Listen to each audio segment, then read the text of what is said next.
everyone. Welcome.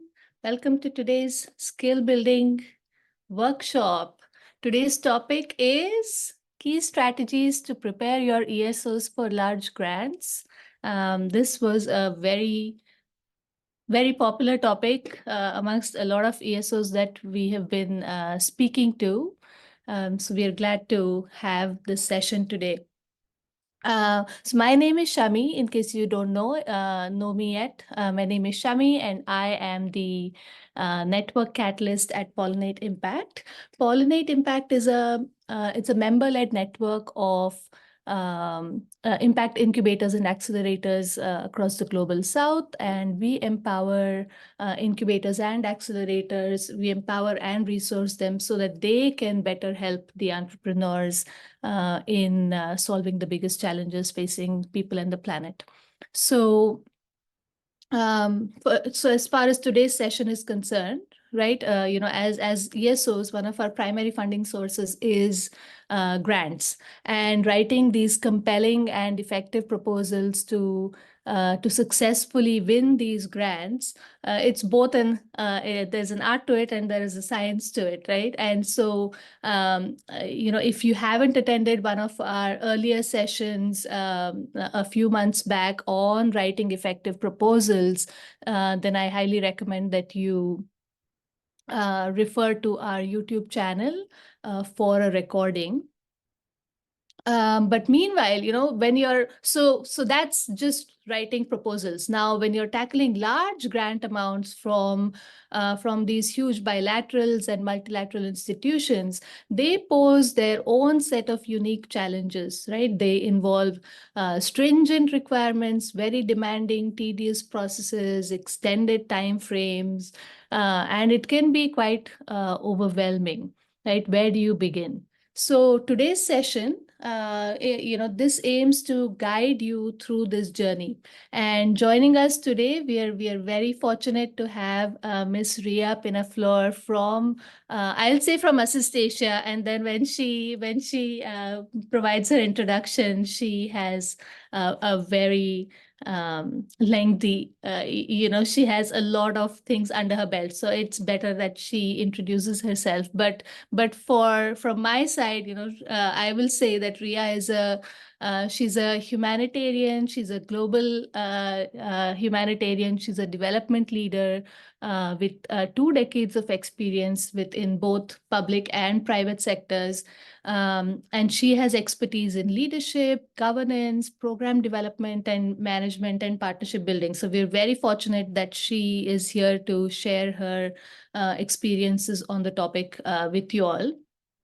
So Rhea will delve deeper into the requirements, the preparations that are needed by entrepreneur support organizations, and what are these specific strategies? What are the tips and tricks, right? What are things that you should avoid? What are the pitfalls you should avoid? And so she's going to delve deeper into this. And I know this is quite a build-up for the session, but if you have joined any of our sessions before, you know what's coming. And so we normally start all our sessions with a check-in. And what I'm going to do is we use menti.com. So I'm going to share a link in the chat and the code. So while I do that, and please bear with me, I have to do a little bit of multitasking at this point. And so I'm going to share the link in the chat. I'm going to put in a code, openmenti.com, and we will go from there. So just bear with me while I do some multitasking. I'm not really good at speaking and see, there you go. Speaking and putting things on the chat. All right. So you're going to see a link in the chat, or you can open menti.com and type in the code 11025134. We just have a few questions. Some are to kind of understand, who's in the room, and the others to give Ms. Rhea an idea of, where you're coming from, what's your current how you currently placed on the topic. And I'm going to share my screen quickly. Give me a second so that I can, sorry, I can also show you what's coming up from everyone.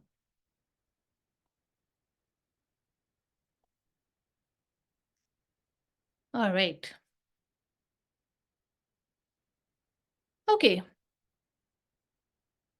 So which country are you joining us from? Thank you. Thank you for everyone who's already started responding. India seems to be majority, and then Cote d'Ivoire, Kenya. So we were in Abidjan very recently, earlier in March, and also in Nairobi. So yeah, it's wonderful to see you all. Vietnam. Lovely, lovely. Please keep responding. Anybody having any trouble getting into Menti, please let me know. I'm going to put the link in the chat once again. And Ms. Rhea, you're welcome to participate in the poll as well. I know you're in the Philippines, correct? Yeah, I think we have 23 participants, so I think we need to get a few more responses in here. Nigeria. Awesome, awesome. Yeah, just let me know if you're having any issues getting into Menti, and if that's the case, put in your responses in the chat, right? Ultimately, yeah, as long as we have your responses, whether it's in the chat or in Menti, that's wonderful. Awesome. So let's move on. Let us go to the next one. And this one is trying to understand, what kind of an organization do you represent, right? Which one best represents your organization? Yeah, Pallavi, no worries. No worries. If you can put your responses in the chat, I'd appreciate that as well. If that's accessible to you, otherwise, totally understand.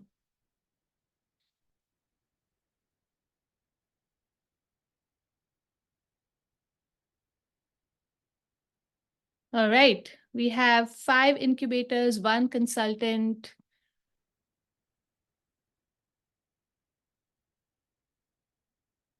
Any more? I think we have 23 people in the room. We need a few more responses. Come on.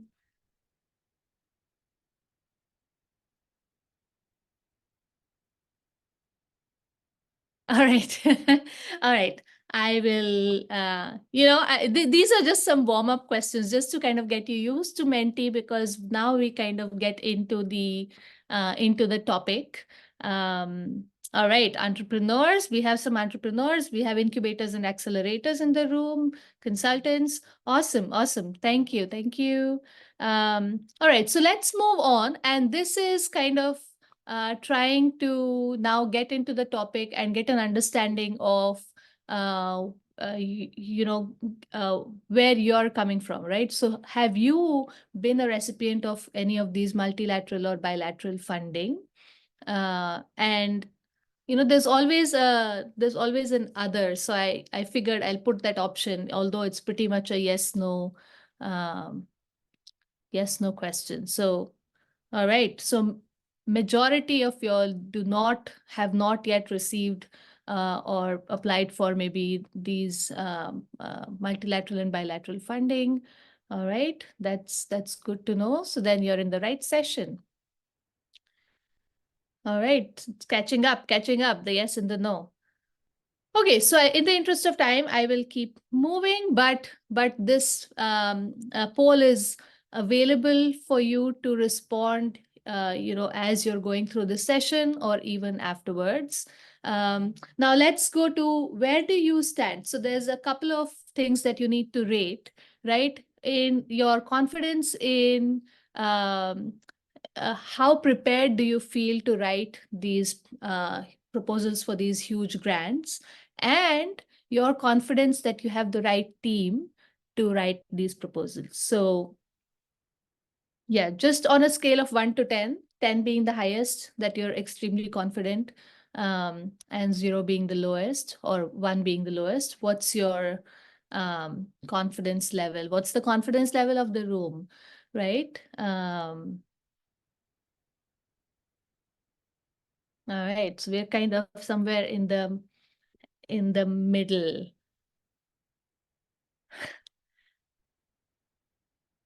Wonderful. For anybody who's just joined, we are doing our check-in, and I just put the link in the chat. If you open menti.com and type in 11025134, it's also the number that you see on the top of your screen, or you can click the link directly and you will be able to respond to the previous questions and kind of catch up with us. All right, so right now we have one final question that kind of leads us into the session. And this will give Rhea a good insight into, how she fits this into her session, right? So what's the most daunting challenge when it comes to accessing these large grants? You're welcome to put in more than one challenges, but really, what's the most daunting challenge?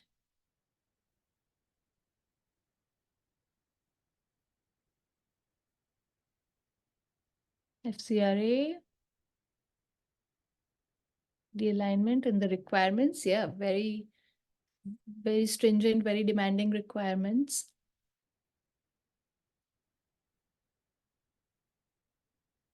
Accessibility, having good references. Yes, not enough track record. How do you, what's the time frame you're looking at? And yeah. Yes. Now the responses are coming.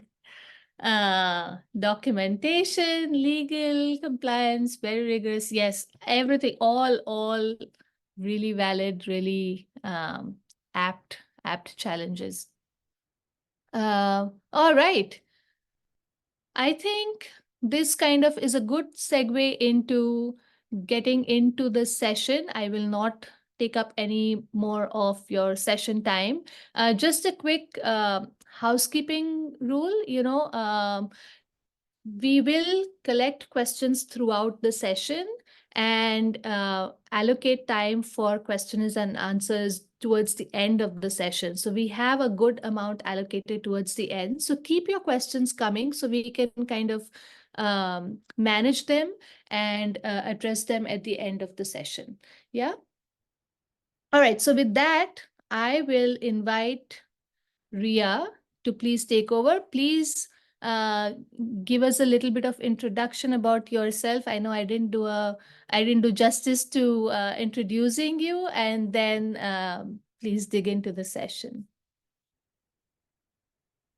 Okay, thank you very much, Shami. I think Josh, my colleague, will be the one to do that. Josh? Okay.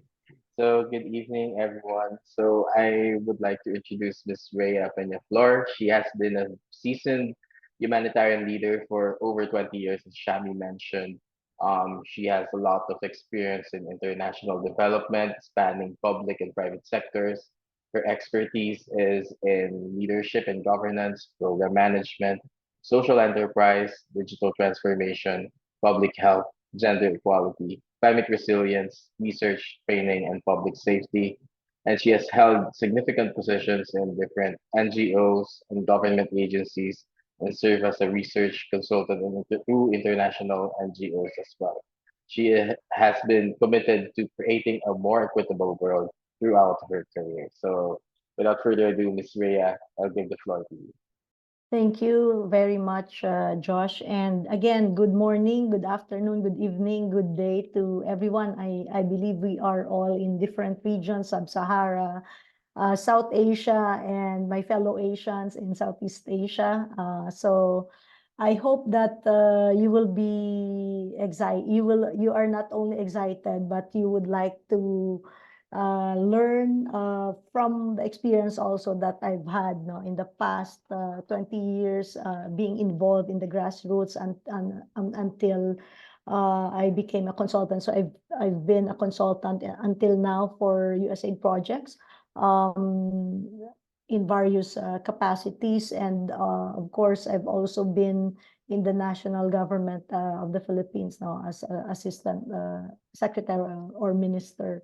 And so I hope to share my insights coming from the perspective of being in the government. How did we deal, or how were we able to get ODA, for example, etc., which we will learn later. I'm really delighted to welcome you to this essential workshop on grant writing. As Shami mentioned earlier, you were already able to have the basics, and so today we will this workshop is designed for you in your regions, in delving deeper into the requirements and preparations needed by the ESO entrepreneurial support organizations. So we will explore the approach to applying for and winning large grants. I've seen in the Menti earlier that there are only few organizations that were able to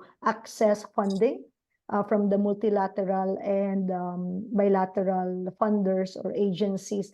But aside from those two, maybe our eyes are just focused on these two, but there are others which can also provide or match the same funding, which I will explain also later. So not just the two, these are our focus, but at the same time, you also have other funders that you can consider in the development space. No? So I'm sure that as incubators and accelerators, you are seeking specific strategies, as Shami has mentioned. What are the hacks?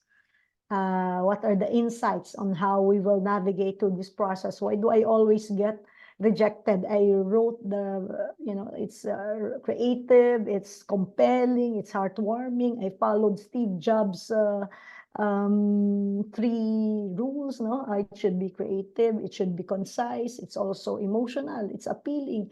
But still, why is it that I cannot have my hand on that big grant? So I'll try to navigate with you, at least for tonight. Let's learn the principles so you can apply it in your regions, and so that you can also avoid the common mistakes. No, so we have our co-host Pollinate Impact that co-designed this workshop with us, with AssistAsia, to enhance your skills and deepen your knowledge. Have that confidence on how to bag that big grant for your respective organizations. So first things first, change your mindset that you are not able, you will not be able to do it. So first is really changing mindset. You are ready for that big grant. And if you think you are not ready, then you should work your way to be ready, which I will try to teach you later. No, I am sure you're all excited, so just sit back and be fully present in this 1.5-hour workshop. So by the end of this online workshop, AssistAsia together with Pollinate Impact aim to equip you with the necessary skills and insights to effectively prepare you to secure grants that align with your organization's mission and impact goals. I really look forward to engaging and enlightening sessions. So it will not just be me talking. Of course, in the first few minutes, like maybe first hour, that would be me talking. But later, when you have your insights, please type them in the chat box so that we can go over them later. And as well as if you have things to share, no, so we can also help or assist our other fellow development workers here, our colleagues in the development space. Let's collaborate, equip you with the necessary preparation to secure a substantial grant for your impactful projects. So in the next hour, I will cover 4 important topics. Topic 1 will focus on grant opportunities. This will be about knowing who the big funders are. Of course, the 2 funders, that's already a giveaway. You already know about multilateral and bilateral funders, but who are the others? So, or what are the others? Okay, so we'll learn about that later. Topic 2 will be about leveling up in the preparation for the big grants. Topic 3 is about navigating big grant applications.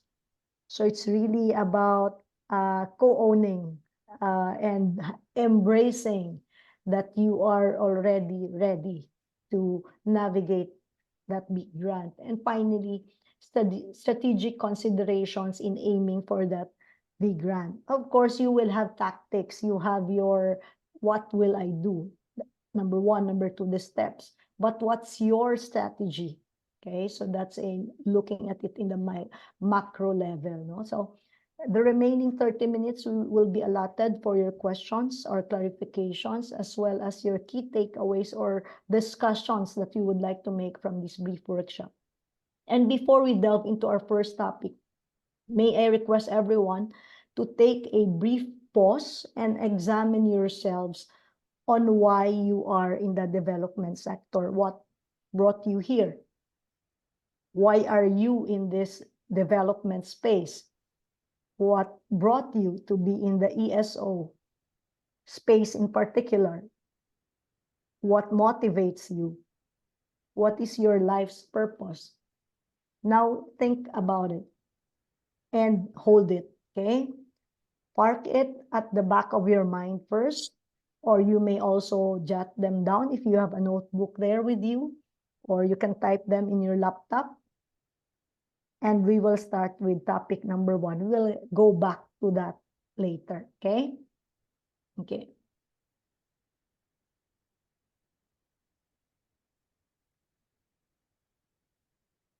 So let's start with our first topic. I think this is the more heavy topic of the 4, because for the first principle, of course, know and unveil the big funders. Who are these big funders and what are these big funders? So in the dynamic landscape of funding, identifying significant grant opportunities is crucial for organizations and individuals alike. Today, we delve into the world of grant funding, exploring the major players and factors that shape these opportunities. So it's always who holds the purse for big funding. If it's in the government, it's in the power of the purse is in the legislative branch of government. Of course, you have the executive branch that lies with the president, and then you have the legislative, that's where the power of the purse is, or where enactment of laws happen. And then you have the judiciary, where you apply the law, where you have the courts, no?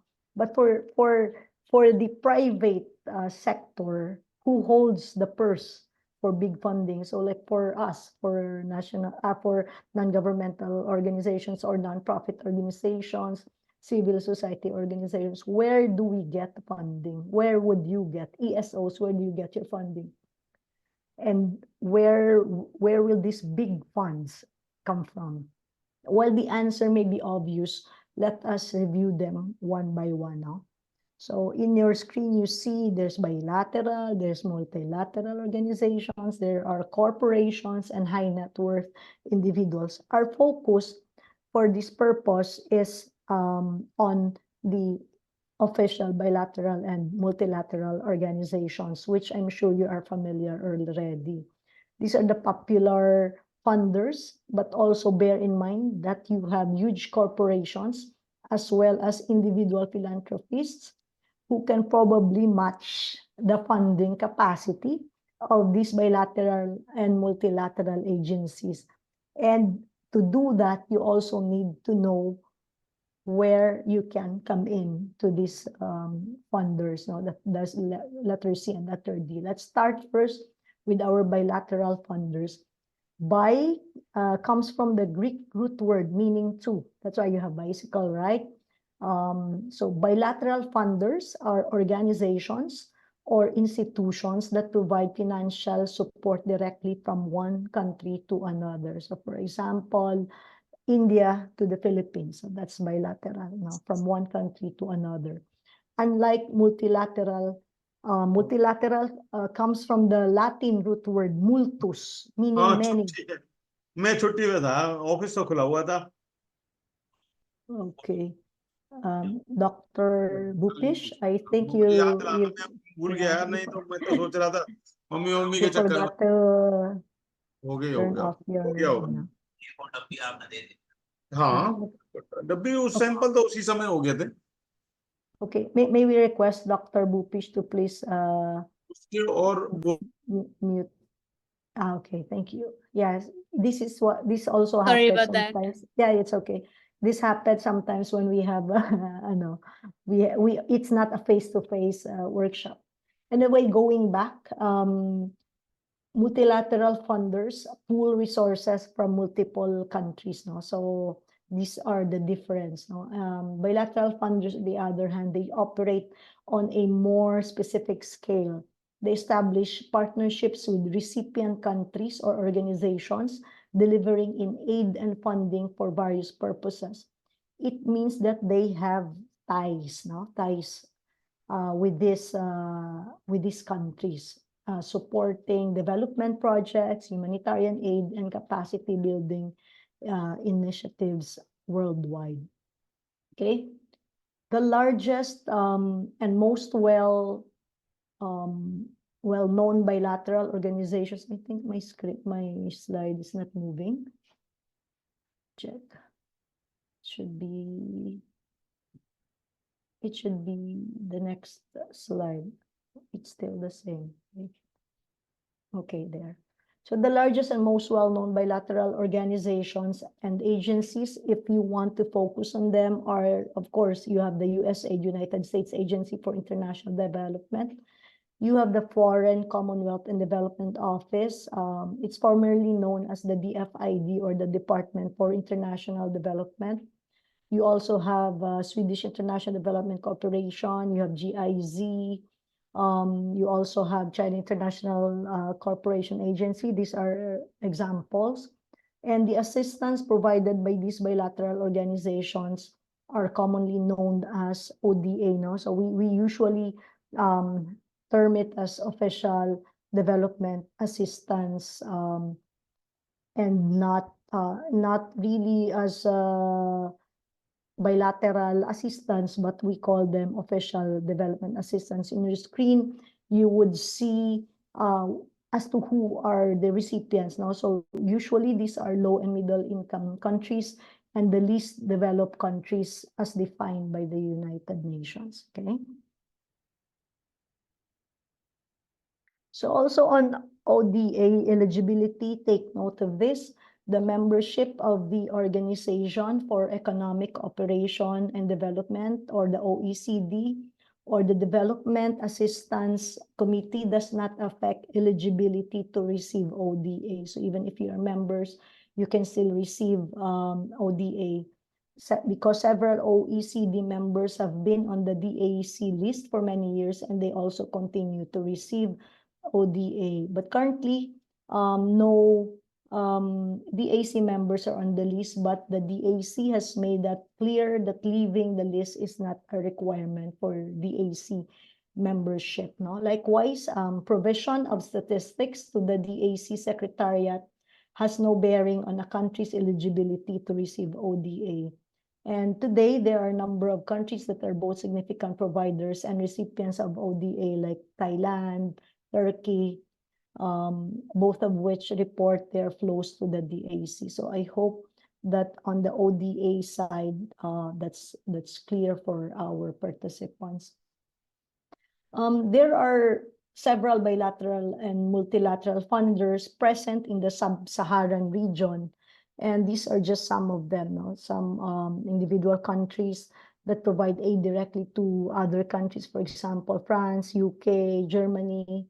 And for multilateral funders, you have World Bank, ADB of United Nations, and you also have foundations or non-governmental entities that provide aid based on their specific missions. Examples would include Ford Foundation, Wellspring Philanthropic Fund, Bill and Melinda Gates Foundation, Comic Relief, William and Flora Hewlett Foundation, John and Catherine MacArthur Foundation, Foundation to Promote Open Society, European Endowment for Democracy, So there are so many foundations also providing assistance depending on their area of focus, okay? So in terms of areas of focus, some of the key areas include financial inclusion, no, in sub-Saharan region. There is significant funding going towards supporting financial inclusion in sub-Saharan Africa. Also on human rights, a significant portion of the funding goes towards advancing human rights in the region.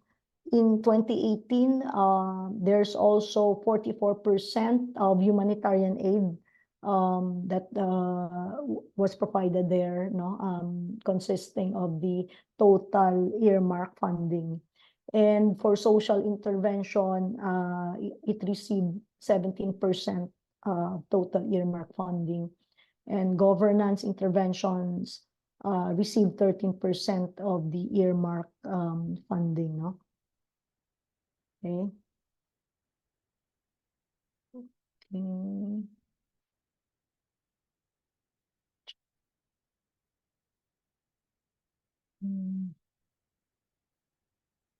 In the South Asia region and also Southeast Asia, there are several bilateral and multilateral funders also, as I mentioned earlier. But it's also worthy to note that the key areas of focus that these agencies include health and pandemic response. For example, you have the COVID-19 response, like ADB, for example, have mobilized significant funding to support Southeast Asian countries in their COVID-19 response, including financing for vaccine access, health system strengthening, pandemic recovery. And then there's also on infectious diseases and on research, collaborations between bilateral partners such as the UK, research and innovation, and Southeast Asian countries focus on infectious diseases, research and preparedness. Second is on energy transition and clean energy. There are initiatives aiming to help Southeast Asian countries and developing member countries transition from fossil fuels, for example, to clean energy. And Indonesia and Philippines are pilot countries for this initiative for ADB, for example. Third is on labor productivity and economic growth. Bilateral funding is provided supporting projects aimed at improving labor productivity. These projects recognize the importance of human capital development, technology, and innovation in bolstering economic growth. One strategy also for NGOs like in your respective organizations is to check and inventory, you know, coming from the public sector, inventory what are the existing flagship programs, for example, or social protection programs of these countries, and then you build on those existing program and supplement it using your project. So these are some of the hacks or some of the tips that I can also give you, because usually the funder would see and would have that appreciation that you understand the context of that country and that you know the gaps. And once you identify the gaps that the government cannot provide, the NGO is the one that provides to address that gap. Okay, and then you have climate finance and green initiatives, focusing in addressing environmental challenges. And for fifth is on infrastructure development. So usually bilateral and multilateral funders contribute to infrastructure projects, including transportation, water supply, and urban development. These investments enhance connectivity and promote sustainable growth. There's also sixth is education, area of focus, education and capacity building. Funding supports education programs, vocational training, skills development. USAID, for example, has so many projects on this, funding for this. These initiatives empower individuals and contribute to the long-term economic progress. And, excuse me, last but not the least, agriculture and rural development, especially on food security, investments in agriculture, rural infrastructure, and sustainable farming practices help improve livelihoods and food security. So remember that these are broad categories, and within each sector, specific projects and initiatives receive funding. And bilateral partners such as individual countries and multilateral organizations like ADB, World Bank, and United Nations collaborate to address regional challenges and promote inclusive development in Southeast Asia. Please also note that these specific areas of focus can vary between different funders and over time, as they are also not mutually exclusive. So it's always a good idea to check the latest reports on the official websites for the most accurate and up-to-date information of all these focus or thematic areas. Okay. Right. So these are the logo of our multilateral, so many of them, multilateral and bilateral funders. So it's now up to you as to how you will develop your grants, your proposals, but they are there, so you need to tailor fit. So we will continue. So it's multilateral. We've discussed the multilateral. So we've discussed already multilateral agencies. So for corporations, while this one, this is not, of course, we wanted to focus on two, multilateral and bilateral funders, but there are also huge corporations focusing on funding based on their corporate social responsibility. Corporations allocate funds for social impact projects aligned with their values and their goals. So like there are so many private foundations. These are established by corporations or wealthy individuals, like, for example, the Gates Foundation. And last but not the least, while this might not be a popular means to getting funding, but this is also a good way to access funds if you want to make impactful changes, through your projects in your organizations. There are high net worth individuals whom we call, of course, as philanthropists. These are wealthy individuals who create foundations, or sometimes they don't even have foundations. They just directly fund projects. When you pitch them, they like the idea, they want to support your idea or your project, and they'll provide for funding. So there are so many cases like that, even here in the Philippines. So before, I used to work as a journalist, and I have featured some philanthropists who do not have any foundations, but gave their funds or their money to the charity and the organizations that they believe in. So that can also happen. So according to Forbes, there are 5 notable high net worth individuals who have made significant philanthropic contributions and the causes they support, which you can also consider. So you can research and on how to access, and of course, you tailor fit it also as to what are the thematic areas or what are the focus that they want to support. So Mackenzie Scott, her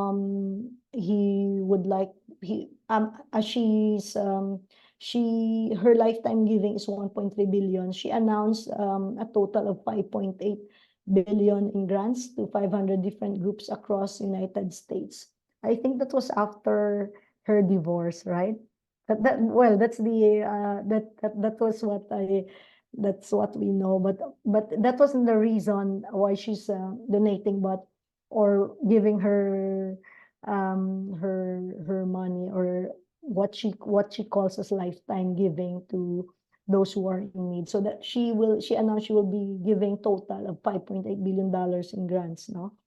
And this will be across United States. So now you have all this information that it should be in the United States, or you can also research, for example, if the headquarters is in the United States, but the project will be executed in in another country, or let's say developing countries, no? So her giving spans a wide range of causes. This was what I was telling you earlier. What are her focus? What's the donor's focus? Where would she want to spend her money on? Education. So she said it's education, racial equity, economic mobility, public health. Okay. There are also small charities across the country which have benefited significantly from her generosity. Of course, a popular foundation is the Bill and Melinda Gates Foundation. They're one of the wealthiest couple, no? Although they separated already, or wealthiest individuals. And they have committed 1.75 billion over 2 years for pandemic relief, including COVID-19 response, and their philanthropic focus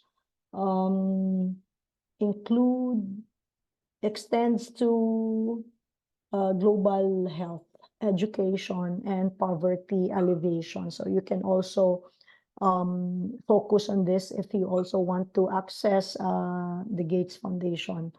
Warren Buffett, known as the Oracle of Omaha, the legendary investor, he has pledged majority of his wealth, and we know that, to philanthropy through the Gates Foundation and other charitable organizations. His focus is to reduce poverty, improve education, and supporting public health initiatives.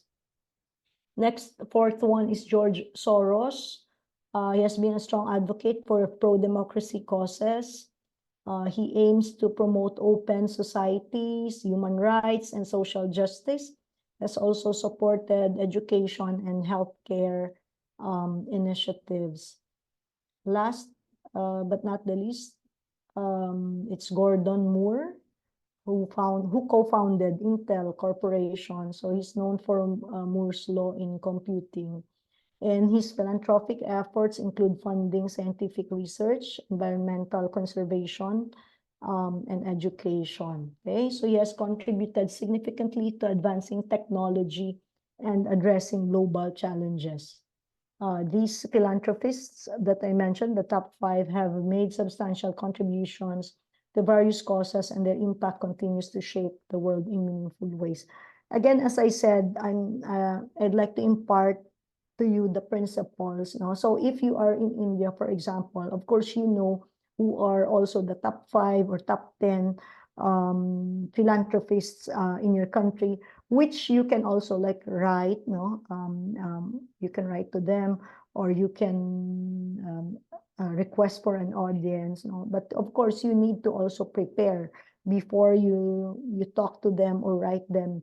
You are ready. You can comply, etc., etc. So all the necessary requirements, you are ready to provide them in case they would want to provide funding for your project, for example, which will be part of the next sessions and next topics. Okay, so what are the factors to consider for bigger opportunities?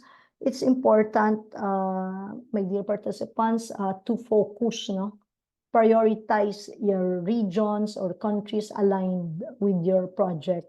When you apply for grants, it's essential to align your project with the specific geographical area. So you consider regional relevance, target regions where your project's impact will be most significant. This could be based on factors such as population density, economic conditions, is there war, or is the country at peace, or any existing infrastructure. So you need to do your completed staff work. You need to research the region where you are at, no? Or you wish to execute the project. Also, you have to consider local partnerships. You need to collaborate with local organizations, excuse me, governments, or communities in these regions, because you'd be able to get the context, no? Their support, the context, their support, their expertise can enhance your project's effectiveness, because whatever you read online or reports or surveys, research, it's different when you are already immersed, no? And it's also different when you hear it from the people who are there, who are in that region or in the area where you wish to execute your project. You also need to consider cultural context, understand the cultural nuances and context of that target region, because you might have the best solution, but maybe that is a solution that will never come into fruition because that is not allowed by their culture. So you have to consider that as well. So you tailor your proposals accordingly to resonate with local values and needs. And as to sectoral priorities, you also tailor your proposals to the sector. For example, if it's education, if your project if your project aims to improve education outcomes, emphasize how it aligns with educational priorities. Highlight areas such as access to quality education, teacher training, or digital learning solutions. And for health, for example, if it's a health-related project, focus on critical health issues, address topics like disease prevention, healthcare infrastructure. Is it about HIV and AIDS prevention, maternal and child health, or mental health support? On environment, if your project contributes to environmental sustainability, you can emphasize aspects, for example, on conservation, renewable energy, climate change adaptation, or biodiversity protection. So you can, it depends on which sector. What's important is you demonstrate evidence-based approaches because it will increase your credibility, okay? Remember that grant opportunities are often competitive. While there are different kinds of grants, there are also grants where you are being invited. Well, that's okay. But if these are competitive grants, you have to tailor your proposals strategically so that it will significantly enhance your chances of succeeding, okay? Okay. In the context of grant writing, as to the grant amount, of course, there are large scale grants. It usually involved a substantial amount of funding, typically more than $500,000. These grants are designed to support significant projects that require a high level of resources. We're not saying that a small grant is not a significant project. It's more of we are looking at a large scale grant requiring more resources, and the coverage, the coverage of the impact is bigger and wider, okay? So you also have multi-year projects. Large-scale grants often support long-term initiatives that span multiple years. This is true especially in like USAID funding. You have multi-year projects. This allows for the development and implementation of comprehensive as well as ADB projects, of comprehensive projects that can have lasting impact or long-lasting impact. The purpose of large-scale grants is to fund complex, transformative projects, and these projects are often innovative and aim to bring about significant change in a particular field or sector. So these are, again, these are principles that you have to take into consideration where if you are applying for a grant, you also have at the back of your mind you want to bring about significant change in a particular field or sector, because the fund that you are requesting is in a large scale, no? So, and then you have on systemic impact, large-scale grants aimed for a broad impact across communities or sectors. They are designed to address systemic issues and bring about widespread change. No? So this one is also very important as a principle. And for application process, the application process for large scale grants is usually highly competitive due to the high demand for substantial funding.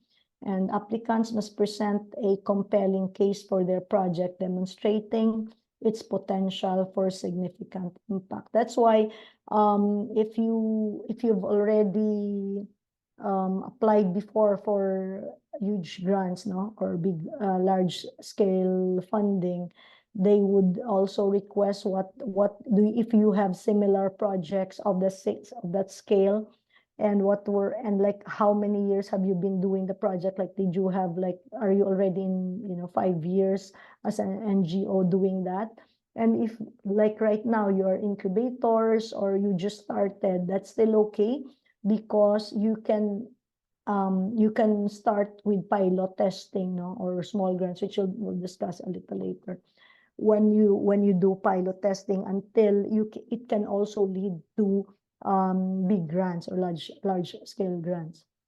On strategic alignment, applications for large scale grants must align with the donor's strategic priorities. Of course, this is also very important. So that on the substantial part, it means that it's aligned with the donor's mission, values, and strategic objectives.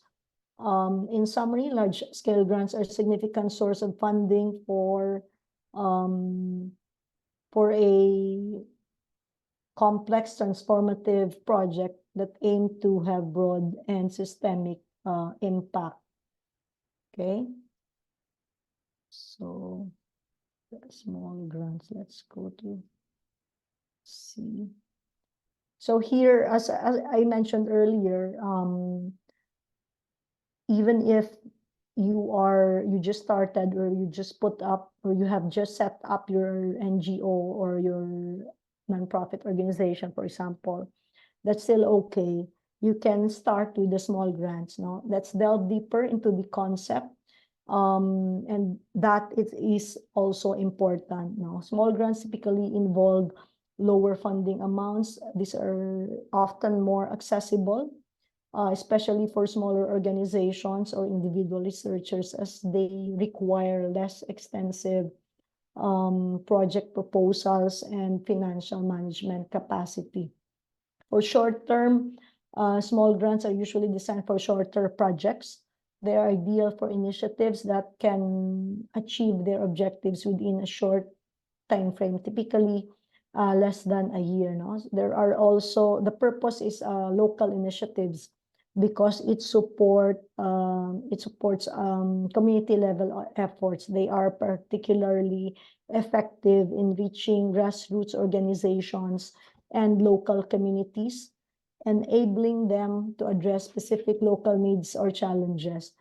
And of course, there are also pilots. No? The purpose is to pilot test or to experiment. And these small grants are excellent for testing new ideas or approaches, because they provide a low-risk environment for innovation and experimentation, which can lead to larger scale implementation if successful. So for the application, it's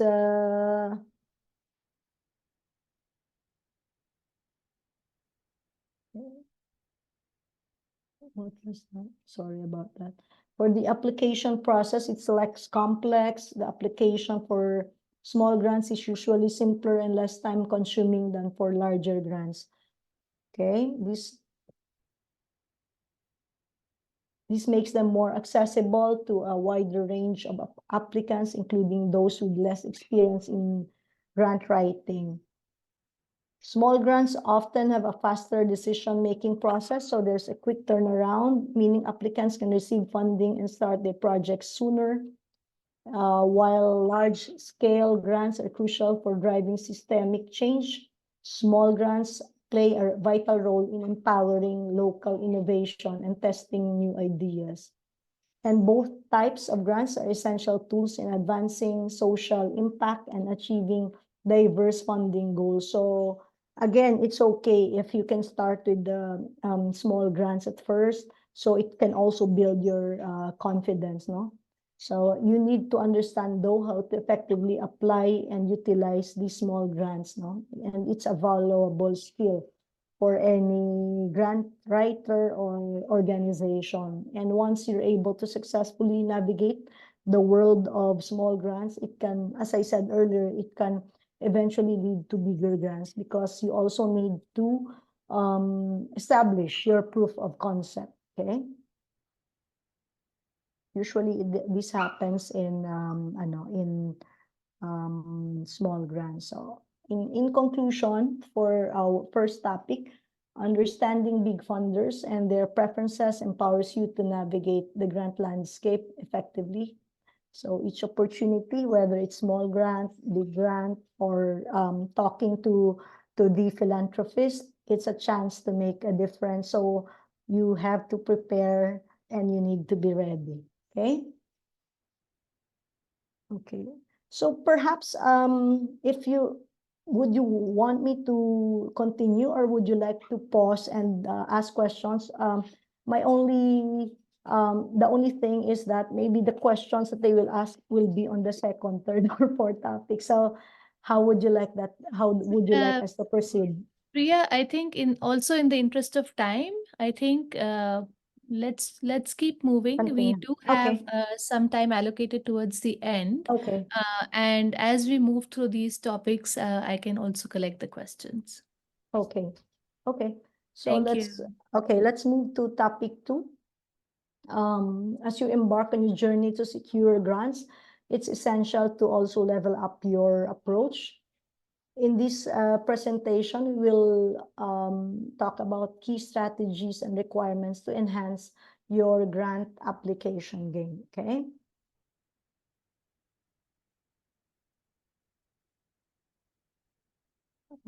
Earlier in the Menti, I saw that you said there was I took some notes here. There's a rigorous rigorous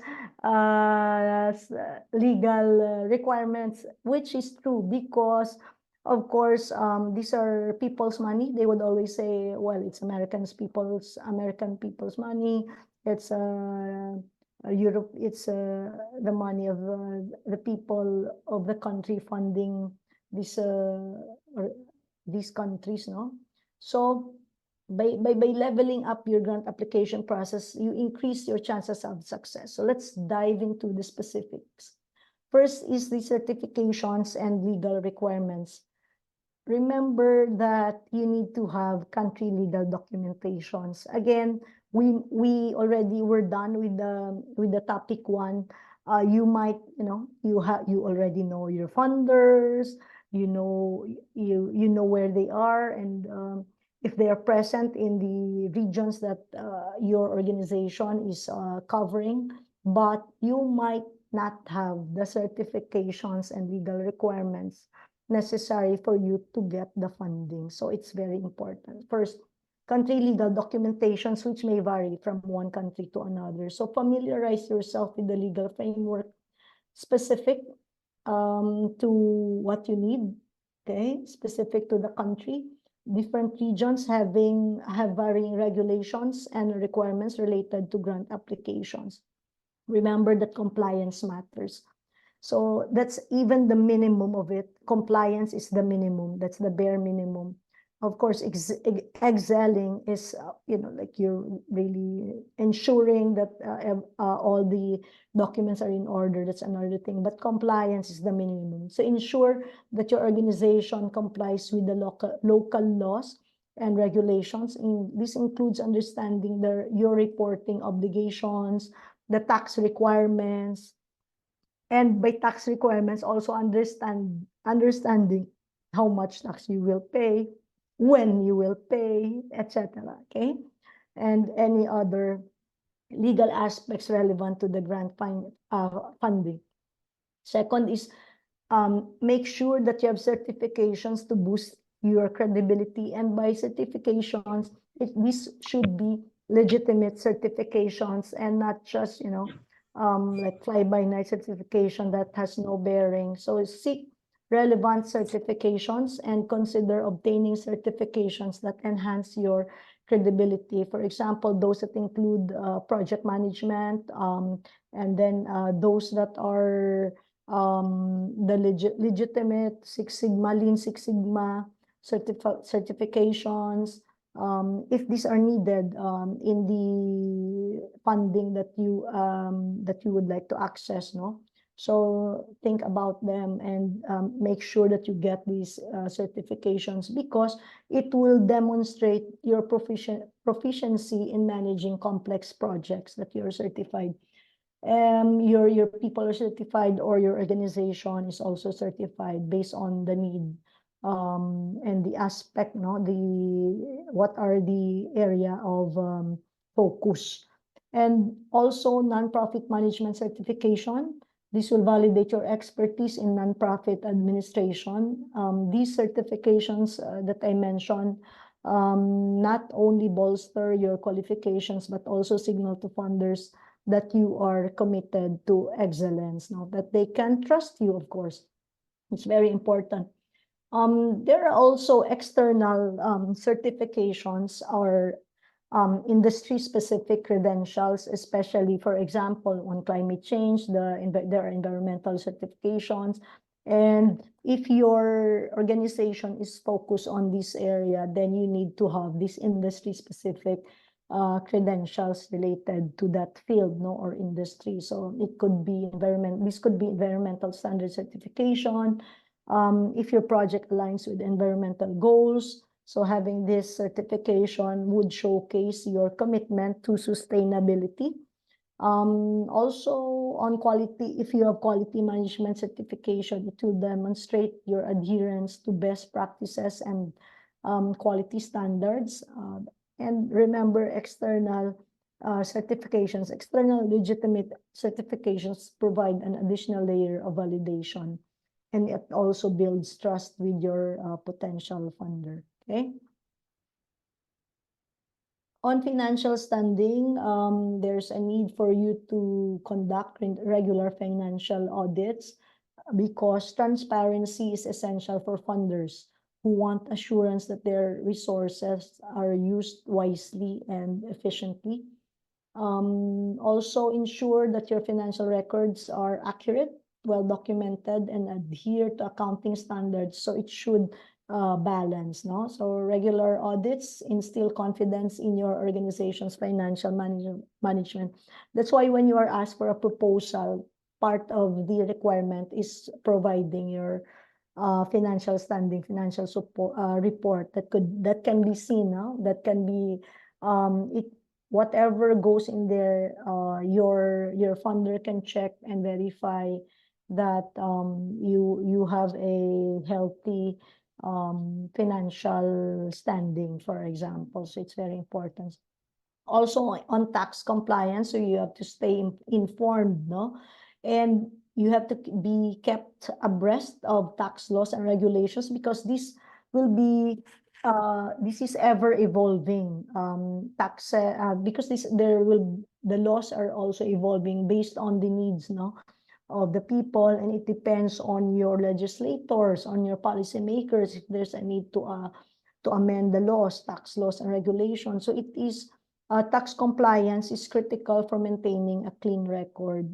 Also, make sure that you file your taxes promptly and accurately, because non-compliance can jeopardize your eligibility for grants. Even if you have the best solution for any problem of the country or the world, but if you have a problem in your financial standing here, then Yeah, you can just you cannot get that funding. Okay. Okay. You jeopardize your eligibility. So ensuring impact beyond the grant period, you have to continue engaging with your stakeholders even after the grant, after you receive the grant. The key here is build that social capital. Know who your who influences that, you know. Know who your funders are, who are the people behind it. Okay. Cultivate lasting relationships with your beneficiaries, understand their needs, and gather their feedback. Make them co-own the project, as well as the other key stakeholders. As to your partners, collaborate with them on shared goals and do not make it like as a transactional thing. Okay. And then as for communities, involve them in the project activities. Develop a human-centered design where every time you have a project, okay? Build strong connections so that the sustained impact will go beyond the grant's duration, okay? And then there should be, of course, proper documentation of key successes. You know, you capture milestones, document the project milestones, the achievements, and the outcomes, and use clear metrics to measure your success on the quantitative side, you know, of research.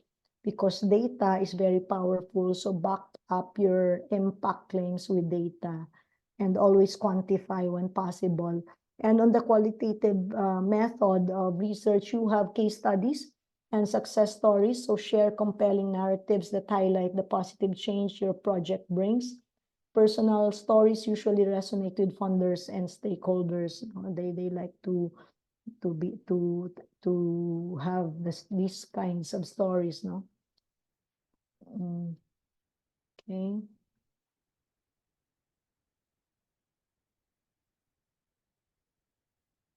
So now let's explore the 7-step process for creating an effective proof of concept. I'm sure most of you have already made proof of concept and made since your incubators and accelerators. So I'll just run through quickly. First is, of course, define the problem. You begin by clearly defining the problem you aim to solve. Now, always start with the problem. What's the problem? Now, define the problem, identify the problem.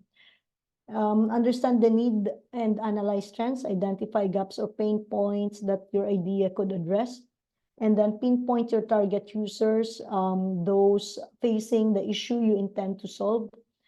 Specific audience definition allows tailoring your solution to their unique needs and preferences. Then do your research and then brainstorm. Dive into the research, understand what were the existing solutions, what were the technologies that were used, what were the best practices related to your problem, and what were their challenges as well. So brainstorm creative ideas and potential approaches, and then consider different angles, explore innovative ways to address the challenge or the problem that you want to solve. That's what, and then you start establishing objectives and criteria. Set objectives, set clear objectives for your POC, your proof of concept. Okay, what do you want to achieve? Define your success criteria. You need to have metrics that indicate whether your proof of concept is successful.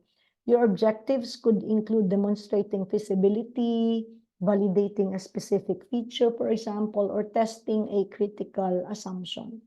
And then you can develop already your prototype. So you can build a simplified version first of your concept, just a working model, highlighting the core functionality. You can keep it scaled down but functional. This prototype is usually showcases the idea's feasibility and provide evidence that it can work in practice. And then you can test and validate it, and then put your prototype to test. No? So you can do the pilot testing, you can run experiment, you collect the data, then analyze the result. Then you validate whether your solution meets the defined success criteria. Then identify if there are any shortcomings or areas for improvement. Okay, so you analyze the result, then you refine, evaluate the data gathered during the testing. So did the POC then meet its objectives? So you learn from any failures or any unexpected outcomes, but you will be able to improve your proof of concept, no? Then refine your approach based on the insights gained and iteratively improve the prototype to address any identified issues. So then you are ready, so you present and secure a buy-in. Usually for proof of concepts, there are funders who would say, okay, I would like you to develop proof of concept, they already fund. But if not, then it has to be in-house. No? So that's the, if you're starting, you have less funding, then you have to do this on your own. No? So prepare a compelling presentation, highlight the problem, your solution, and then the evidence supporting its feasibility. Then you engage your stakeholders, your team members, your management, your potential investors, if any, or clients, and then demonstrate the value and potential of your POC. Secure and buy-in and support for moving forward with full-scale development, no? And remember, a well-executed proof of concept provides valuable insights, guides decision-making, and sets the stage for successful project development. So that's just the proof of concept part. The compliance and the other parts, the completed staff work is another thing, okay? So remember that, okay? So in conclusion, leveling up your grant application involves, it's a holistic approach, okay? Your legal compliance, these are technical approaches and strategic networking, but you also need to include human-centered design. You also need social capital.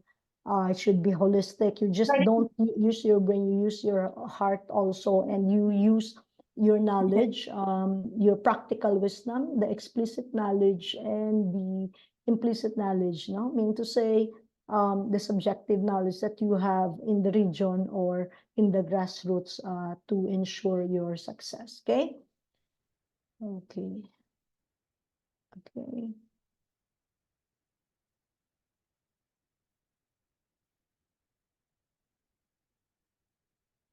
Okay.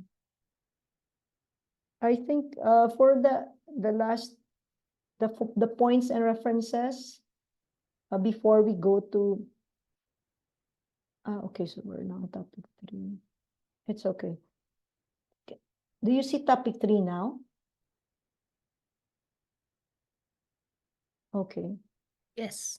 Okay, sorry, I thought I can't hear me. So now let's explore into the topic of navigating grant applications with focus on 3 key areas: technical capacity and experience. It's boosting your competence. Second, networking and relationship management. That's building your social capital. And last is impact, crafting successful projects. Okay, so on technical capacity and experience boosting your competence, first, there's learning and development strategies, no? There should be continuous learning. So stay updated with industry trends by attending workshops, webinars, and online courses that can help you. Also, you can obtain relevant certifications to enhance your technical skills based on where you want to bid as well, okay? If you have limited time. And then engage in networking events like conferences and seminars, attend industry-specific events to connect with experts and peers, so use your time wisely, and join relevant associations to expand your network, okay? On networking and relationship management, you should know donor-related networking events. Attend events where donors share their priorities and funding opportunities. Usually, for example, the chief of mission would be the one to speak in one event. Then you can, they would give a key message, and the key message, for example, is that We want to localize our project. So you see, there's already a queue there. So make sure that you know their insights, what are their focus now, okay? There are also meet and greets, so network with donor representatives and build relationships. And you can also find good leads through business forecast. Now, keep an eye on industry forecast and emerging trends. And on market research, you can identify potential donors through research. One adaptive skill is really talking to the right people. So who are these gatekeepers? Connect with them, connect with the influencers. Maybe that's the wife of the mission director, or the chief of staff or the girlfriend. I mean, you need not be very like box type. You should know who are the gatekeepers, who's the right hand, who does this person listen to. Okay, so connect with influencers who can introduce you to decision makers. And also personalized outreach or elevator pitches. So always be ready, because maybe you're just buying a coffee outside, then you have your funder there standing right in front of you, then you just freeze. So you need to be ready with your elevator pitch. So craft that compelling message. You need to have like 1 minute pitch, and then you can also have 2 minutes when you reach out to this potential donor. So that will be your assignment, okay? And then, what else? Where are we? Wait.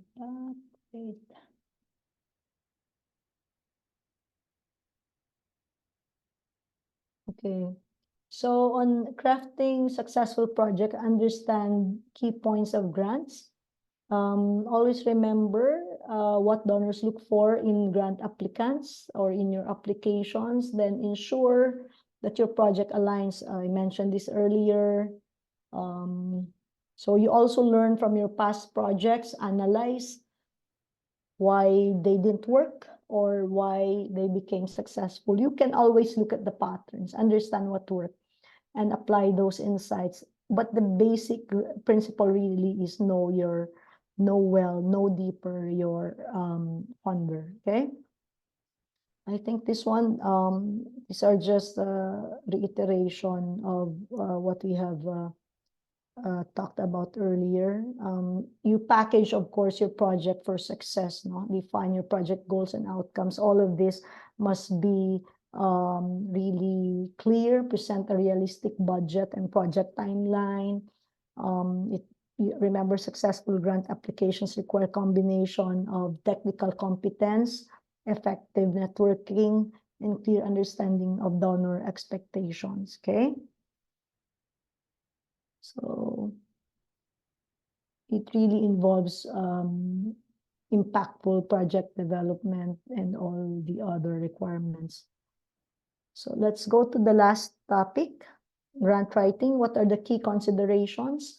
So as you advance in your grant writing journey, it's essential to focus on strategic considerations. So always strategy, look at the bigger picture. What's the bigger picture? Let's explore the key steps to enhance your grant writing process.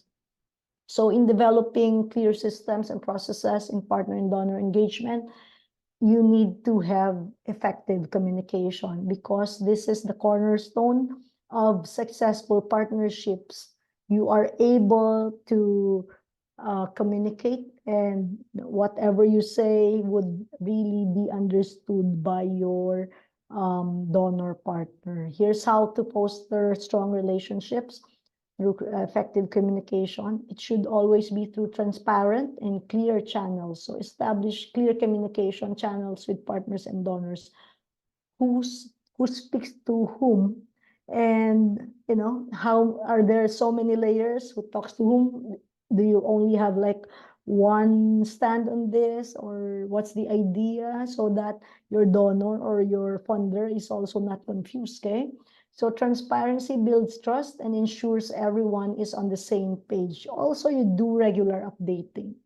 Provide timely updates on project progress, milestones, and challenges. So it has, inside your organization, you need to have your you also need to have your processes before you provide update to your donor. It has been cleared already that this is what we will communicate, so that it's just you will be on the same page, no?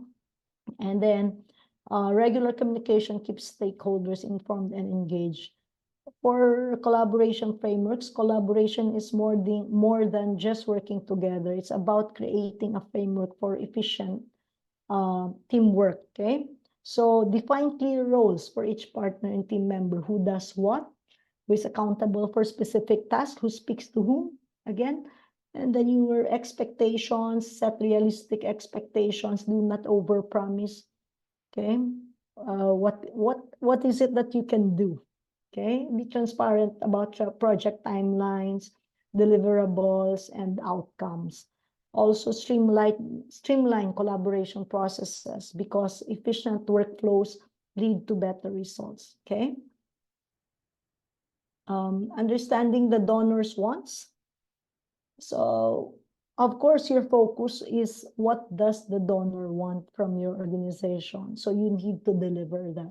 To secure your funding, you need to align your proposal with the donor's interests. If, for example, the only area that this funder focuses on is on energy, but you really want to provide for livelihood for farmers, it's really, how do you do that? How do you directly secure funding? If it's like, it's not in the list, it's they call that a negative list, then you are just wasting your time there, right?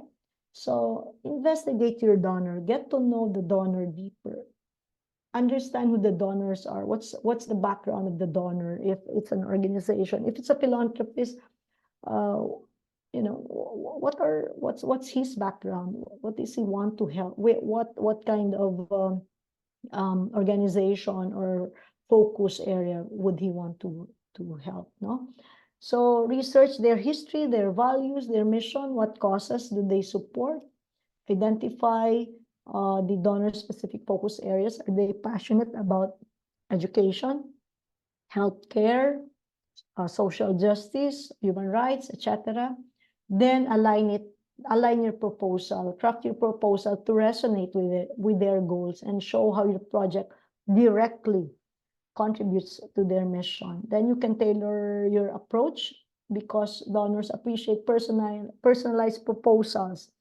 And always review your proposal, because maybe you just copy pasted from the past proposal, and then the name of the organizations or the terminologies are still were not yet edited. So do not make that mistake, okay? So you customize and avoid generic proposals. Customize each application based on the donor's preferences.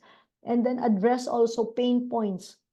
Understand their pain points. What challenges are they trying to solve? And you can also research what were their challenges before, okay?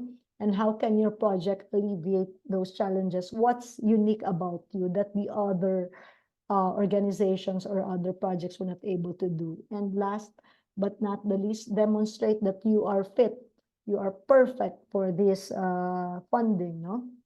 Clearly demonstrate how your project meets their needs. Be specific and be compelling. What's really unique about you, or what can you offer? Okay. Next is Sorry, hi Rhea. Yeah. I'm just looking at the clock and quick time check. So we only have 5 minutes left in the session. okay. Just Yeah, we can. wondering if we can wrap it up, because we do have a few questions and I'd like to Okay. read. This is the last slide Okay, already. awesome. Thank you. Ensuring all documentation and accreditations are working, which I already mentioned a while ago. So in closing, grant writing is not just about words on paper. It's about building relationships. The key here to get your funding is your relationship. Understand donors' motivations and present a compelling case for your project. So thank you again, Shami and the team, for inviting me, and best of luck as you take on the next step in your grant seeking journey.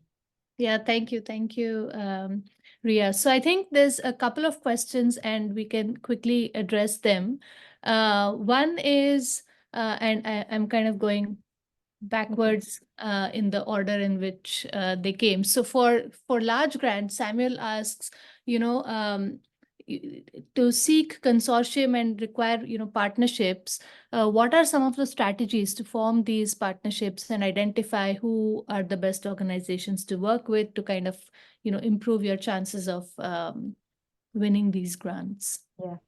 For consortium, first that you should check is that they are not blacklisted by these organizations. So it's very important because the moment you partner with organizations that already have been blacklisted, then you already you already wasted your time. No? You would never get that done. Second would be if, for example, if the area of focus is on health, then make sure that they already have the proof. They have the evidence that they're able to do the work if it's a consortia. Usually, in the consultancies that I do, that I help with the organizations having consortia, I recommend for organizations that have low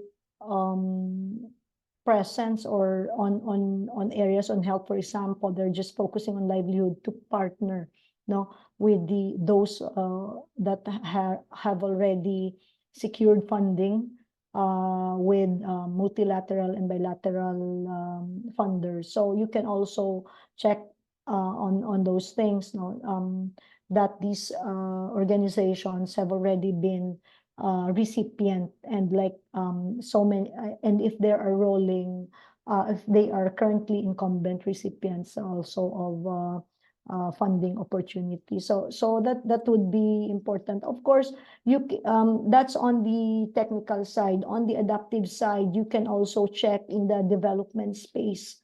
Ask from your friends and colleagues, check and research about the organizations.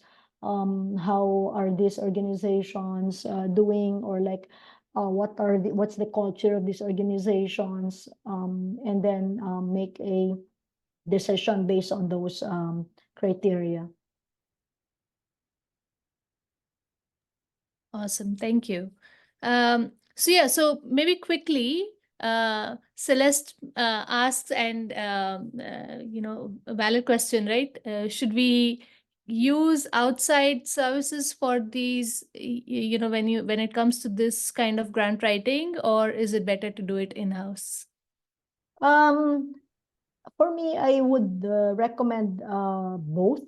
You can always get an external person, the one who's not inside your organization. Like I've also been helping. I've been consultant to international NGOs where they write their grants, their grant proposals, because that's these are fresh eyes. Sometimes when we are already inside the organization, we would think that we've covered everything. Well, all the principles are there, but from someone who's an outsider, they would see something else, and another perspective, perhaps. So again, it also depends if you also have funding to support that need of your organization, requiring external consultants to help you write and navigate, especially that perhaps experience in-house of the staff and the members or your colleagues would not be available. They might not have experience on these things, but other consultants, external consultants, might be able to provide support for you to write the grants better. So it would depend, but I would recommend that that you have an external consultant to look into the grant proposal as well, to review it. Yeah. Awesome. Thank you. So I think I would also like to go to Momo's question, right? How do we communicate or demonstrate proof of concept, especially if the projects are not being implemented or have not been implemented in the proposed format? So maybe some insights on that. Yeah. Okay, some organizations have their social laboratory. So perhaps that's something you can develop within the organization so that it would be easier for you to communicate. Like for example, AssistAsia has that, right? So I actually like that idea because you even if it's just a proof of concept, I already because I'm also the consultant. So I already have the appreciation on how it will be executed. So in the same way, your organizations maybe can have that some sort of a social laboratory for your proof of concept because it's also expensive to pilot test something. It will really require, even if you say, oh, I'll just cover 100 beneficiaries, but of course that will to pilot test a project, and then that's your proof of concept, for example. That will require amounts of money, but you can already have a blueprint through your social laboratory. That for me, that's top of mind that I can think of. Because the second one, I'd say that you pilot test, but it will also be expensive. The good thing though about pilot testing is that it will be an actual proof of concept. So if you have a funder, or if, for example, you are in a region where the government is supportive and would be able to provide funding for that, no, accessing funding for that, then that would be good. But if not, then you revert to having a social laboratory within your organization. Yeah, no, that makes sense. I know there aren't any more questions here, at least I don't see them in the chat, but if we can indulge, just for a couple of minutes, if we can extend this session. There was a question during the registration that came up, which was, what are the key positions that one must have during when you're managing these large grants, right? Should we prioritize managerial positions or more of the implementation positions? So what would the team look like? Maybe have some quick answer for that? Yeah, it would also depend because there are bilateral funders who would there are already requirements as to the staffing. For example, it will require there should be a chief of party, deputy chief of party, program managers. So these are already specific. If not, it will depend on your the design of your project.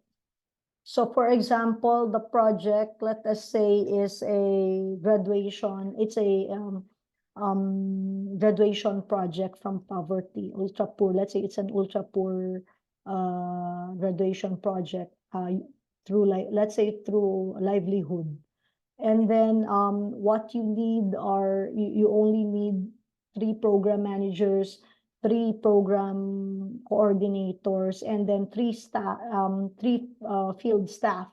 Then those will just be the staffing that you need for that particular project. Again, it's going to be a case-to-case basis depending on the design of the project that you will make. For large scale projects, this requires there would be top level posts like a chief of party, deputy chief of party, technical. You have operations, deputy chief of party operations. Then you will have you will have program managers for the specific parts now of the project, for example. And then you will have area coordinators if it is within the country but are spread in different islands, for example, no. And then they will also place consultants because they will be hired in like 20 days level of effort. Like me, for example, I'm also consultant for some USAID projects. So it's just 20 days level of effort in a span of, let's say, 3 months, or let's say 2 months, or they will write in the contract extendable up to, but in your proposal, you already allocated. You need to put it in your proposal, because you need to reprogram if ever you get the grant and then it's not in your proposal. You need to you need to communicate again to your funder, which means that you did not plan well. So so it's really important that you do the completed staff work strategically. You look at the holistic impact. How do you want the project to look like as a whole, macro level, and then you do the tactics. What are the activities? Because then you would know that you need this post, the positions in that specific project. So perhaps to that incubator, accelerator, or entrepreneur who asked, you can message me on LinkedIn if you still wanna ask. I'm there on LinkedIn, Rhea Penaflor. You can message me there. I can help you navigate also, especially on these queries. Yeah. Yeah, Thank you. thanks. That was Anne from TechnoServe. So Anne, if you're here, that's an invitation from Rhea to further continue this conversation. I know we're really beyond our time, so I really appreciate Rhea and Joshua and all the participants for sticking around. Apologies for going beyond, but it is that kind of a topic. And so I'm glad you're all still here. And yeah, I just put in my email ID in the chat and some LinkedIn and our social media handles. So follow us for upcoming events. And if there are any other questions that come up or that haven't been answered today, Rachel, I'm sorry I didn't get to it, but I know Joshua did respond to you. So I hope that clarifies to your question. But if there's any other questions that come up, once you've gone through the recording maybe, or post this session, please write to us and we can always get in touch with Joshua and Rhea and get your questions answered. So with that, I'll say thank you again. Thank you so much Thank you. for joining us today. If you haven't yet answered our poll, please do so, because we really rely on it to see how we can improve our sessions going forward. So please do, and other activities that you're interested in, other sessions, skill building workshops are not the only ones. We have donor engagement sessions and peer sharing sessions. So let us know where your interest lies, and we can share those opportunities with you in the future. But other than that, I'd say thank you again. Thank you for joining. Thank you, Rhea. Thank you, Joshua. It was a lovely Thank you. session. Thank you for sharing Thank you very your much. experiences. Yeah.